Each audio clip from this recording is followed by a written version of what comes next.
Ito na po siya ngayon mga idol. Ito po yung ating Rosy KRY200. Yun. So parang na-aksidente lang.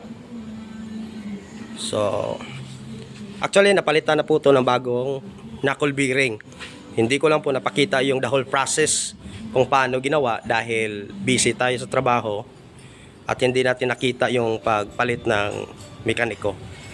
So ito po yung kalagayan niya ngayon. At pangalawa, nagpalit na din po tayo ng tinatawag na digital dashboard ni Rosy KRY. Kita po. So dahil nasira na po ito, ang lumalabas na lamang is P-25 or 55 minsan yung lumalabas.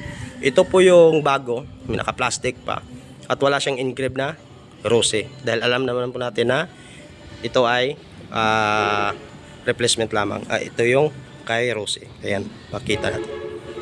So, yan po siya. Hindi pa siya tapos. Kasi hapon na kailangan na namin umuwi sa aming tahanan.